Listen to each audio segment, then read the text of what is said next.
श्री गणेश, श्री गणेश, श्री गणेश।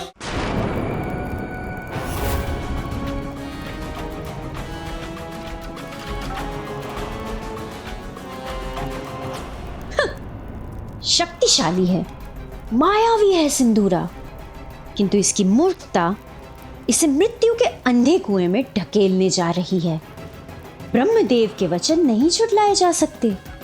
उनके शाप के अनुसार वो बालक अवश्य इसका अंत करेगा। अच्छा ही है, वहां ये अपने प्राणों से मुक्त होगा और यहाँ मुक्ति मुझे मिलेगी इसके आतंक से।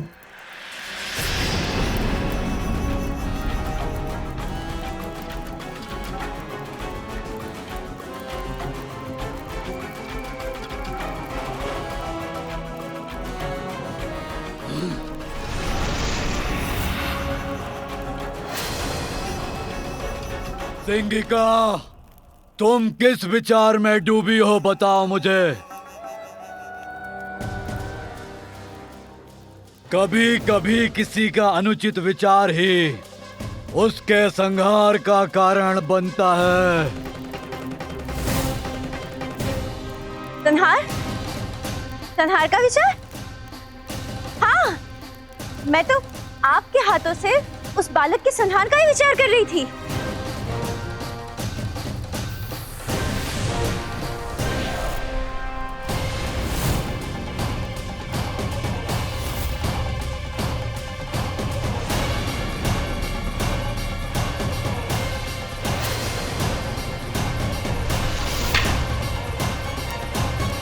कहीं इसका क्रोध अब मेरे ऊपर तो नहीं फूटने वाला? कभी कभी मन में उपजे विचार पर पुनः विचार करके कोई कार्य करना चाहिए। मैं ब्रह्मदेव के श्राप का विचार करके रुक गया। उन्होंने कहा था वो बालक ही मेरा काल बनेगा। उनके वो शब्द भूला नहीं हूं मैं। महादेव और देवी पार्वती का दूसरा पुत्र तुम्हारा काल बनकर प्रकट होगा।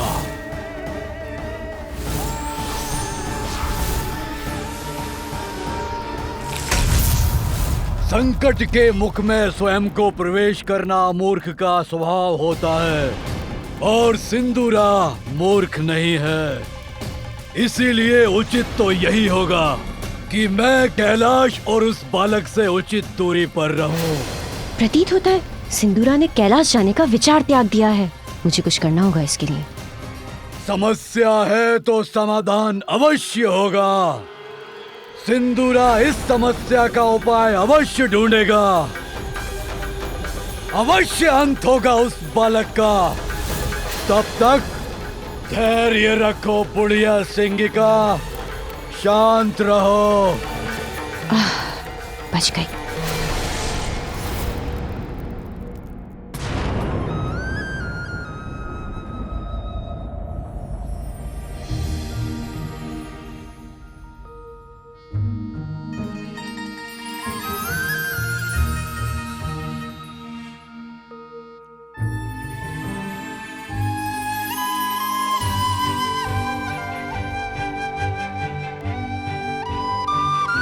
सूर्यदेव को मेरा नमन।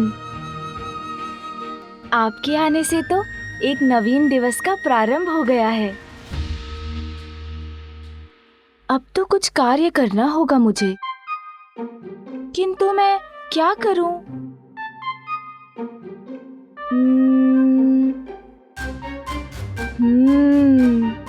अरे हाँ, मेरे खिलौने।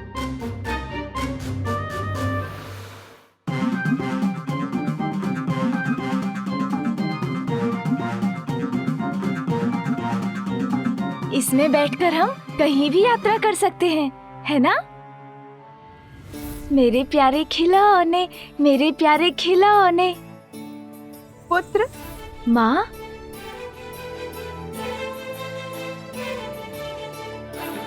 प्रातः काल में माँ के शुभ दर्शन तो अत्यंत मनभावन है।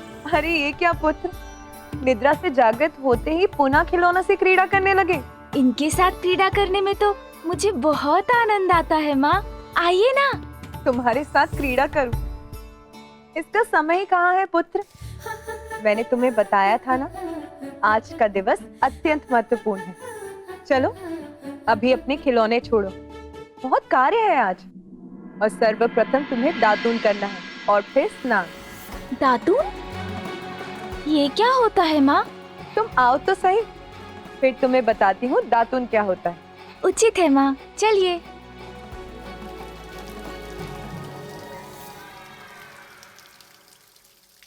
ये तो बहुत मनोरम दृश्य है माँ। क्या प्रातः उठकर इस दृश्य का आनंद लेना ही दातून करना कहलाता है?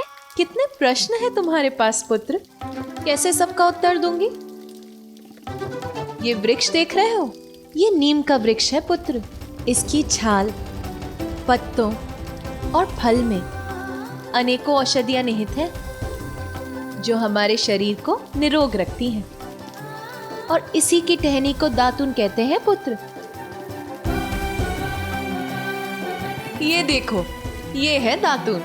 प्रातः इसे करने से दंत और उसको आधार प्रदान करने वाले मसूड़े स्वस्थ रहते हैं पुत्र, और मुख को भी स्वच्छ करता है। देखो पुत्र, ऐसे।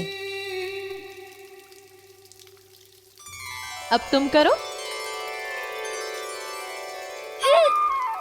माँ, ये तो बहुत कड़वा है। हाँ पुत्र, कड़वा तो है, किंतु प्रतिदिन करोगे तो तुम्हें इसका अभ्यास हो जाएगा, फिर इतना कड़वा नहीं प्रतीत होगा, और इसका कड़वापन तुम्हारे जीवन में स्वास्थ्य की मिठास घोल देगा पुत्र। चलो अब बिना मुख सिकोड़े शीघ्र दातुन करो। अच्छा माँ, करता हूँ। आपका आदेश तो नहीं टाल सकता ना? पार्वती, तुमने हमें बुलाया? हाँ सखियों, अपने लाडले मेरे पुत्र को स्नान तो करवा दो।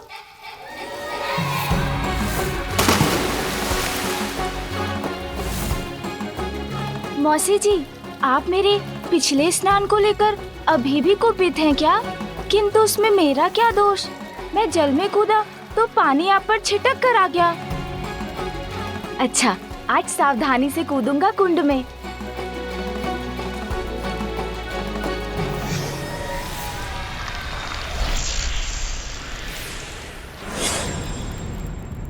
असुर सम्राट सिंदूरा, आपके अधीन असुर साम्राज्य अत्यधिक शक्तिशाली हो गया है, किंतु अभी भी हमें अपने राज्य की सुरक्षा पर समुचित विचार करने की आवश्यकता है।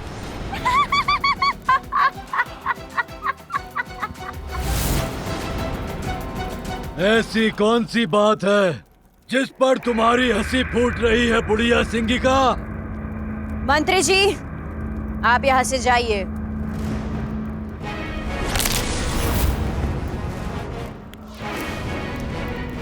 इतना दुस्साहस मेरे असुर सम्राट सिंदूरा के मंत्री को प्रस्थान करने का आदेश देने का दुस्साहस कैसे किया तुमने? जानती हो इसका परिणाम? क्या तुम्हें अपने प्राण प्रिय नहीं है? प्राणों का संकट मुझ पर नहीं मंडरा रहा है। असुर सम्राट सिंदूरा, अत्यंत ही हास्यास्पद थी आपके मंत्री की चिंता। एक भयभीत और बलहीन असुर के साथ असुर साम्राज्य की सुरक्षा की चर्चा। सिंगिका!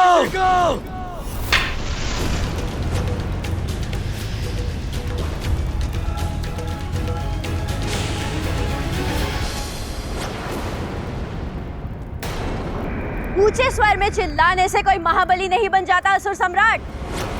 बरसने वाले मेघ गरजते नहीं हैं, और जो मेघ गर्जन करते हैं वो चाहे कितने भी शक्तिशाली क्यों ना हो, हवा का एक छोटा सा झोंका भी उन्हें उड़ा के ले जाता है। एक छोटे से बालक से भयभीत होने वाले असुर सम्राट की गर्जन भी उसी गरजने वाले मेघ के समान है, क्योंकि मेरे समक्ष जो ये सिंदूरा खड़े हैं, ये वो नहीं है जिन्होंने गज बुखासुर जैसे भयावह असुर को पराजित किया था। स्मरण कीजिए असुर सम्राट, स्मरण कीजिए।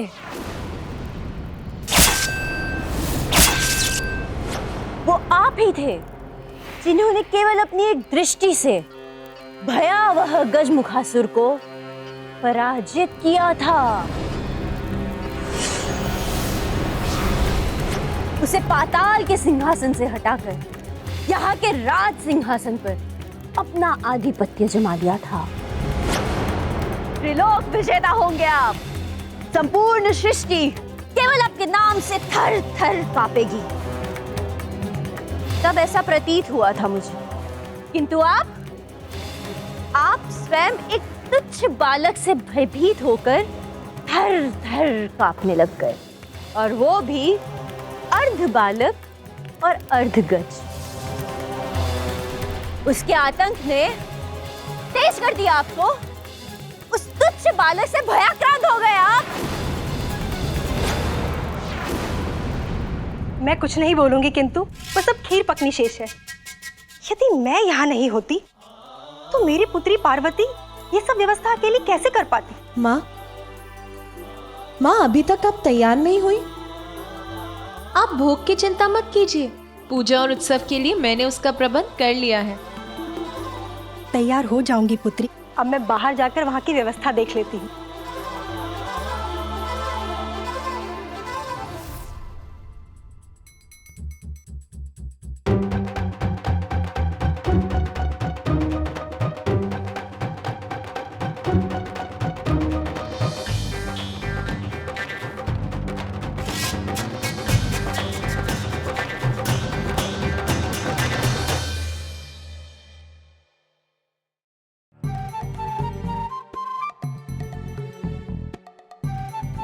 यहाँ तो कोई सजावट नहीं, न कोई पुष्प, न कोई रंगोली।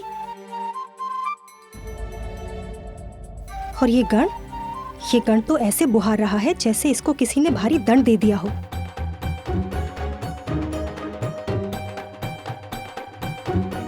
मैं कुछ नहीं बोलूंगी, किंतु महादेव को तो जैसे कोई चिंता ही नहीं है। अभी भी अपने ध्यान में ही मग्न है। माता, ये पुष्प कहाँ रखूं? यहाँ या कहीं और? मैं कुछ बोलूं? पुत्री, मैंने सोचा था कि मैं आज कुछ भी नहीं बोलूंगी, किंतु पूछना तो पड़ेगा ना कि यहाँ कोई सजावट क्यों नहीं है? ना कोई मंडप, ना तोरण, और ना ही पुष्पों की लड़ियां। कुछ भी नहीं है ना माता? आप तनिक भी चिंता ना करें, हमने समुचित व्यवस्था कर ली है।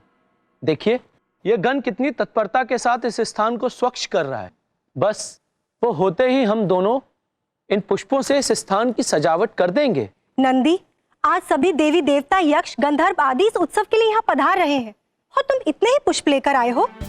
किंतु माता, देवी देवता तो प्रतिदिन महादेव के दर्शन के लिए आते हैं। उनके आगमन पर हम कभी भी कैलाश को पुष्पों से नहीं सजाते। मैं कुछ नहीं बोलूंगी, किंतु आज कोई छोटा मोटा उत्सव नहीं है। पार्वती नंदन के नामकरण का उत्सव है, भव्य उत्सव है।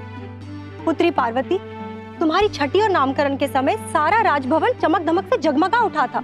ऐसा प्रतीत होता था जैसे हीरे और अन्य रत्न जड़ दिए गए।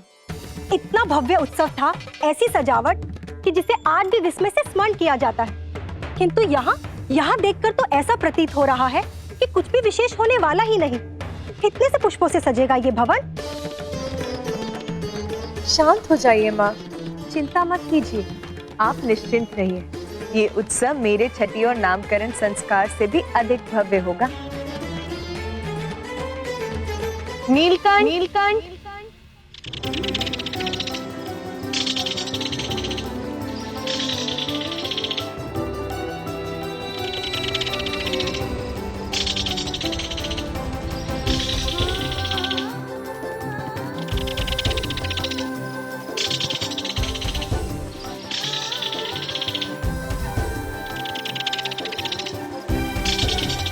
ये नन्हा पक्षी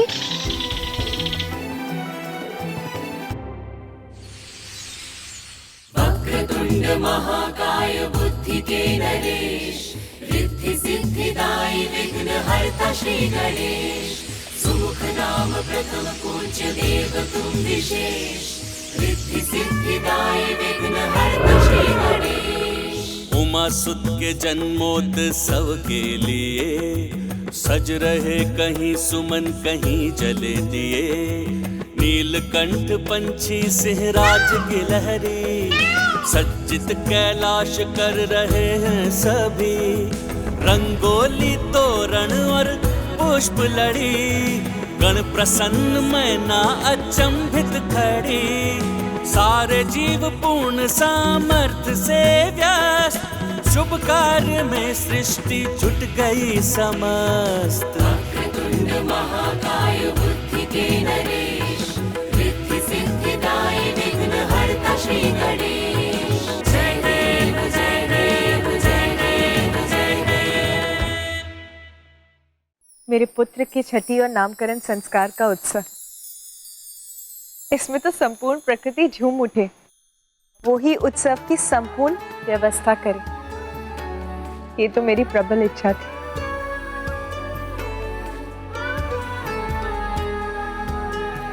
माँ,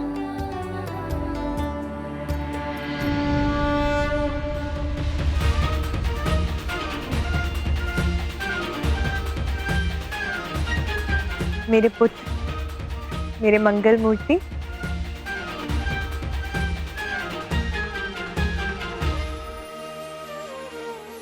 देखा माँ, आपके पुत्र ने स्नान कर लिया, स्वच्छ हो गया मैं।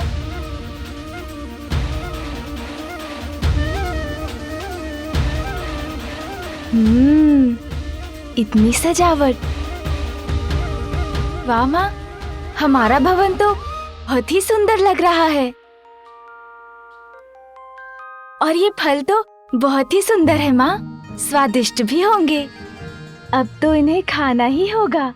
रुको पुत्र। क्या हुआ नानी जी, आपने मुझे रोक क्यों दिया? इतना उतावलापन उचित नहीं, पूजा के भी कुछ विधि विधान होते हैं।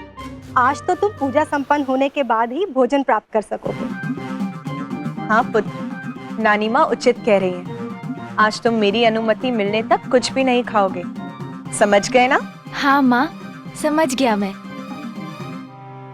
माता, अतिथियों का आगमन प्रारंभ हो गया है।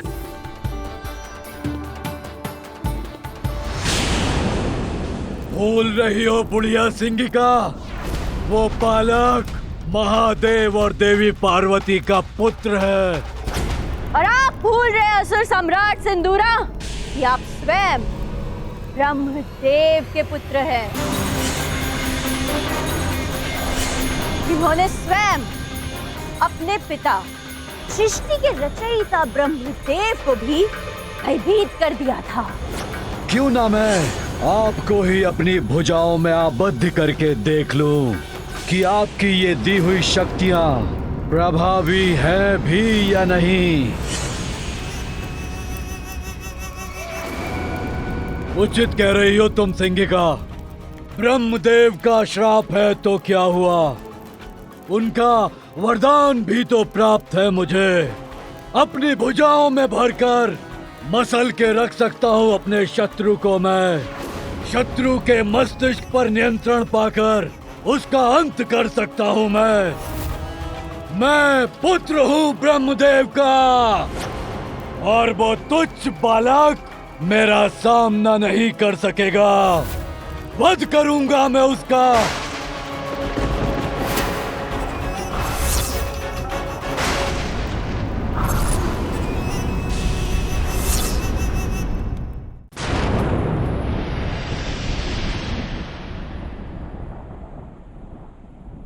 वक्रतुंड महाकाय बुद्धि के नरेश, रिद्धि सिद्धि दाई विघ्न हरता श्री गणेश। सुमुख नाम प्रथम पूज्य देव तुम विशेष, रिद्धि सिद्धि दाई विघ्न हरता श्री गणेश। पार्वती नंदन का जन्म महोत्सव, साक्षी होने को आए देव व गंधर्व।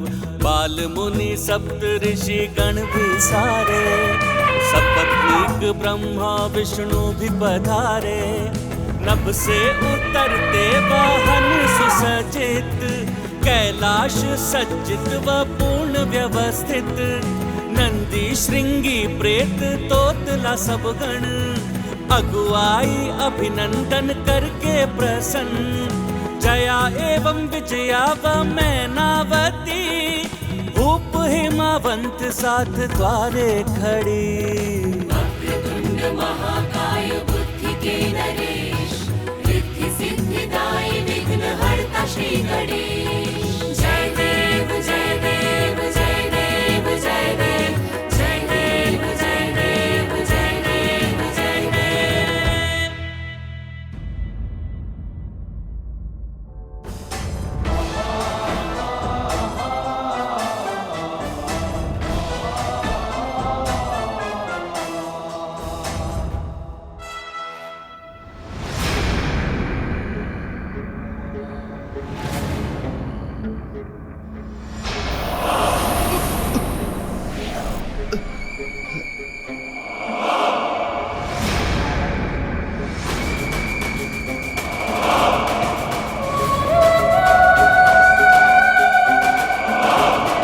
कहाँ है वो दुष्ट बालक?